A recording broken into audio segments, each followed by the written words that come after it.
Rotator cuff tear या आजाराविषयी माहिती जाणून घेणार आहोत.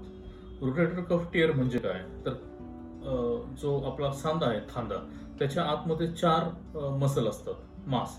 एक पुढच्या बाजूने आहे, एक मागच्या बाजूने आहे आणि वरच्या बाजूने आहे. तर हे चार मांस एकत्र येऊन हे या ठिकाणी चिटकलेले असतात. तर त्याला रोटेटर कफ असं म्हणतात. ज्यावेळी त्याच्यामध्ये ते मसल हाडापासून फाटते तर त्याला रोटेटर कफ टिअर असे म्हणले जाते.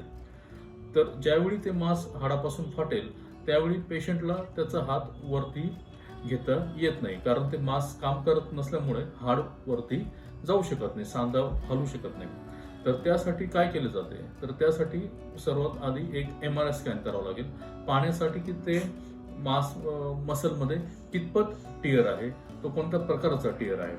त्यानंतर त्याच्यासाठी शस्त्रक्रिया केली जाते. ही शस्त्रक्रिया दुर्बिणीच्या साहाय्याने होऊ शकते, जेणेकरून पेशंटला कमीत कमी तिथे टाके येतात. जे आपण ऑपरेशन करतो त्याच्यामध्ये हे जे इथलं जे हाड आहे त्याच्यामध्ये आपण छिद्र करतो.